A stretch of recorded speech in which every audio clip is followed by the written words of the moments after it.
Well, thank you for joining us. Our guests right now, we have two guests for you, one of whom has been here before, Matt Chaney. He has ALS, and Jenica Lancy, who is here to talk about the ALS Foundation. Nice to have you here, both of you. Let's start with you, Matt. It's been 2 years since we've been here. You were here. Has progress been made in the fight against ALS? It has, but it's still a very slow. Right now, there are a couple research studies that are in the second and third phases and are very promising. Okay, so two things are coming up that are promising, treatments and so forth. Now, Jenica, when you're talking to people about this, do you explain about ALS and how it also was called Lou Gehrig's disease? As Matt pointed out, a lot of people don't remember who Lou Gehrig was, but for those who don't, he was a famous baseball player who was hit with ALS. It is a challenge to explain this disease to people who haven't been directly impacted by it. For many people, I work specifically with the ALS Association Golden West chapter, and we serve as a resource for people and families facing the disease to find medical care, information about the disease, clinical trials, and other resources. A lot of people really don't know who Lou is, and even within that, they didn't ever see Lou Gehrig sick with Lou Gehrig's disease. Yeah, exactly, right. And Matt, when did, I don't remember if I asked you this before, but when did you start feeling the symptoms of ALS? At what age? I was 39. 39. That is about, it seems this is a middle-aged, if you can call 39 to me is a punk kid, but but what is generally speaking a middle-aged kind of disease that hits, isn't it? Well, the disease really knows no socioeconomic or gender boundaries. It strikes anyone at any time. There are some prevailing trends, but really what we say is that every 90 minutes someone is diagnosed, and every 90 minutes someone loses their battle. So it's not just that middle-aged group generally.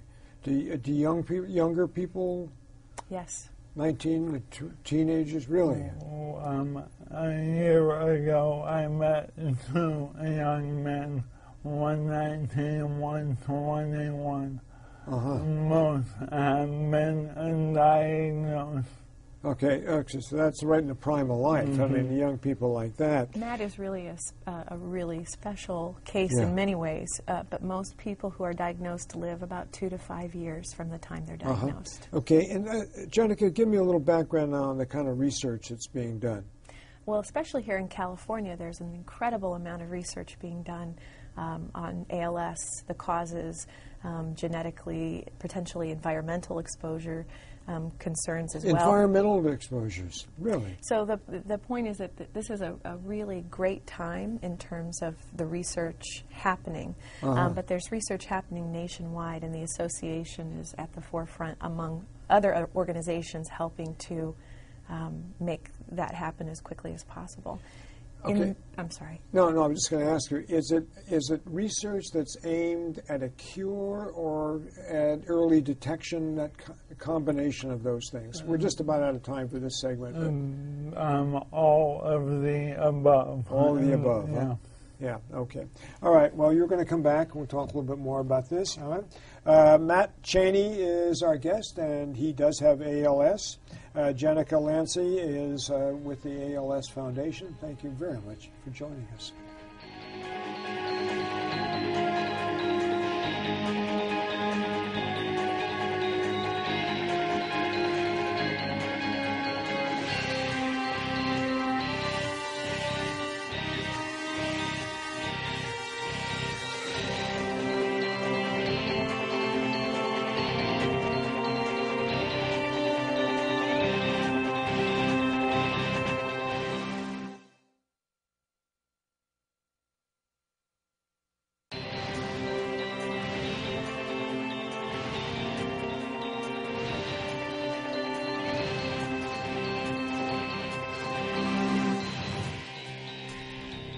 Thank you very much for joining us. Matt Chaney is back with us once again. He does have ALS and has had since the age of 39. Jenica Lancy's here, and she is a spokesperson for the ALS Association. I'll get that right. Otherwise, you're going to give me a slap on the wrist. No, get it right. Okay. Last time you were here, Matt, we talked about the fact that ALS came along and hit you really in the prime of life at the age of 39 and so forth. People should understand it does not affect your brain. Correct. At the end of the disease, in the very final stages, I'll be thinking, I'll be able to see. My heart will beat, but everything else will be shut down. Is that what happens?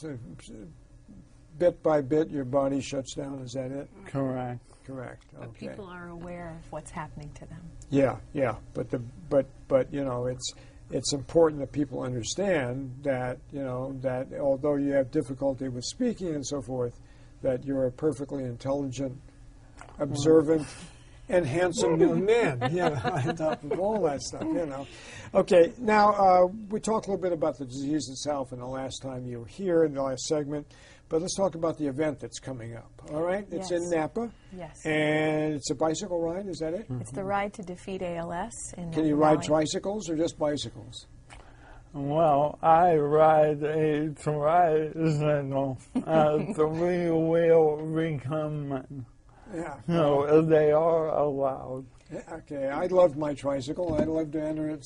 I don't have it anymore, by the way. You're looking at me strangely, Jenica. We can always help you out. So. Okay, and where in the Napa Valley does it start? It's actually in Yountville. It's going to be on Saturday, September the 24th. And it is important to say that this event is earmarked to raise money and public awareness about ALS.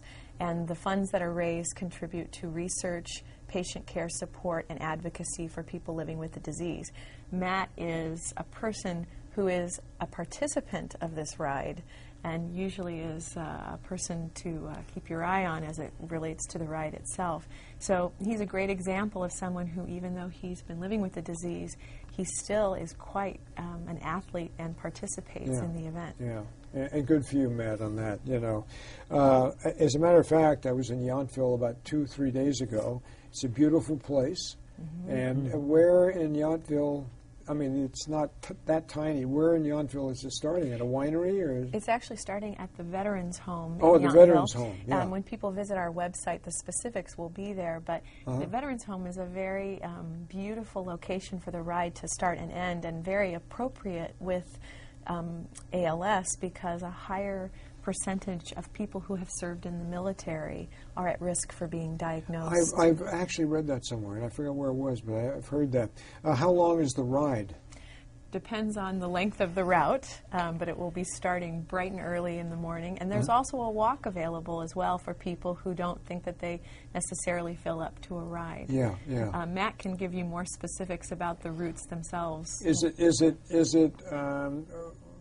There's a fee involved, obviously. You're raising money. How much does it cost to involve? Well, there's some suggested fundraising minimums, and all of that is available on the website. All right. We're just about out of time, so let me mention September 24th in Napa. Napa County, but Yountville. Correct. Yountville is really what you should say. Yountville, and come and enjoy one of the most beautiful areas in the United States. It's fantastic. You know? Matt, nice having you here again. Okay, we wish you well and continue being a brave guy that you are and doing so well. Bring your tricycle up in September, and we'll ride. Good enough. All right, and Jenica, thank you too. Thank you. Jenica Lancy also has been our guest. Thank you so much for watching.